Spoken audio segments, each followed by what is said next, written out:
అనగనగా ఒక ఊరు శ్రీ సత్యసాయి జిల్లాలో ఆ ఊర్లో ఒక సామాన్యుడిప్పుడు తెలుగు రాష్ట్రాల్లో టాక్ ఆఫ్ ద టౌన్. రానున్న రోజుల్లో ఎవరు ఊహించనంతగా చరిత్రను తిరగరాయనున్నాడు. ఇంతకీ ఎవరా సామాన్యుడు?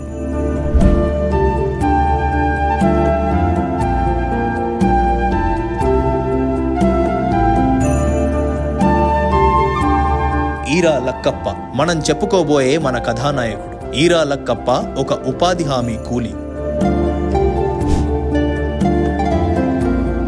ఆ పేరు రాధా సార్, మాది పడారావు. మేము ఈర్లకప్ సార్ ఇంటి పక్కనే ఉండేది. ఈర్లకప్ సార్ని నేను చిన్నప్పటి నుంచి చూస్తా ఉన్నా. చాలా మంచి వ్యక్తి సార్, మంచి బుద్ధి ఉంది, బీదోళ్ళకి ఎక్కువ సహాయం చేసే గుణం ఉంది. ఆయన చిన్నప్పటి నుంచి చాలా కష్టపడినాడు సార్ వ్యక్తి. తహసీల్దార్ ఆఫీస్ కో సచివాలయం దగ్గరకి తిరగని ఎవరికైనా సహాయం చేసేకపోతే ఒక్కొక్కరితో కూడా ₹1 అడుక్కొని తీసుకోమని కాదు సార్. అట్లా వాడు సార్ కూలి పని పోతుంది సార్ వాళ్ళమ్మ. సార్ కూడా చాలా మంచి వ్యక్తి సార్. అలాంటి వ్యక్తి మంచి ఎమ్మెల్యే అయితే మా ఊరికి కూడా మంచి పేరు సార్. ప్రతి మడక్సిన తలక ప్రతి ఒక్కరికి హెల్ప్ చేస్తాడు సార్. అట్లా గుణం ఉంది సార్ ఈర్లకప్ సార్. జగన్ అన్న ఎట్లా వాడా సార్, ఈర్లకప్ అన్న కూడా అట్లా వాడేది సార్. మడకశ్రీ ఈరా లక్కప్ప ఎస్సీ.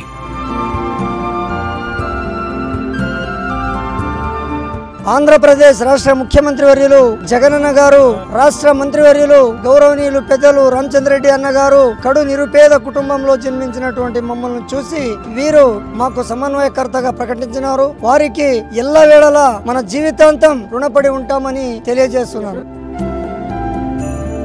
ఉపాధి కూలి పని చేసుకుంటూ మంచి పేరు ప్రఖ్యాతి కాంచినాడు. ఆయన ఒక్క పైసా కూడా లేకుండా సక్రమంగా పనిచేస్తున్నాడు. మేజర్ పంచాయతీ గుడిబండ సర్పంచ్ గా మచ్చలేని నాయకుడుగా ఎదిగినాడు. ఈయన ఎల్ల వేళలను ప్రజలకు అందుబాటులో ఉండి బాగా సహాయం చేసిన అందుకు గాను ప్రజలంతా మెచ్చి సీట్ ఇచ్చిన దానికి అందరూ మా గ్రామం తరపున కృతజ్ఞతలు అందరూ తెలిపేదానికి రెడీగా ఉంటారు సార్.